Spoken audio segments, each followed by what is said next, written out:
And Robin DiAngelo literally says this in the book. She says, I have been racist since the womb. She says that all white people are racist from birth. They are racist their entire lives. They will always be racist. She has this whole section where she does a dramatic confession to her colleagues of all the racist acts that she's committed.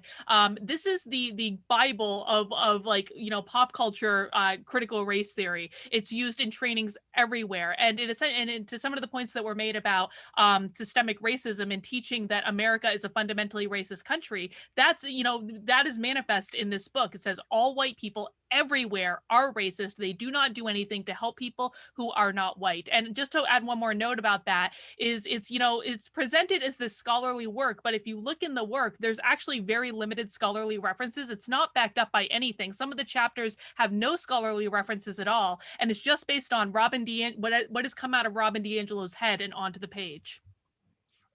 I've got to jump off of here in just a second because I have another prior commitment, but I want to add to what was just said about white fragility, where she says that she had that incident, and it is described in the book, where she confesses to everybody her racism.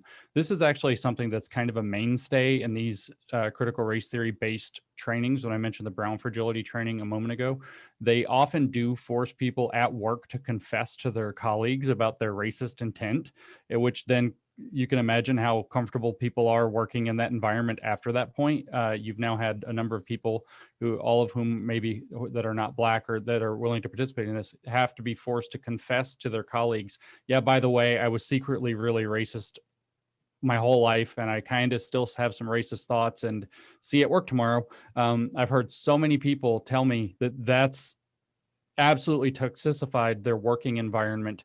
It's even more severe with the issue around sex and sexuality, but we're not going to touch on that at the moment, than with around race. But forcing people to confess their racism is a part and parcel of this. So any examples you can find in New Hampshire where that's happening, I guarantee you that's poisoning workplaces. And if that's happening through the compelled speech of the state, you've got a big problem on your hands. Sooner or later, the courts will probably catch up with this unless the revolution is successful.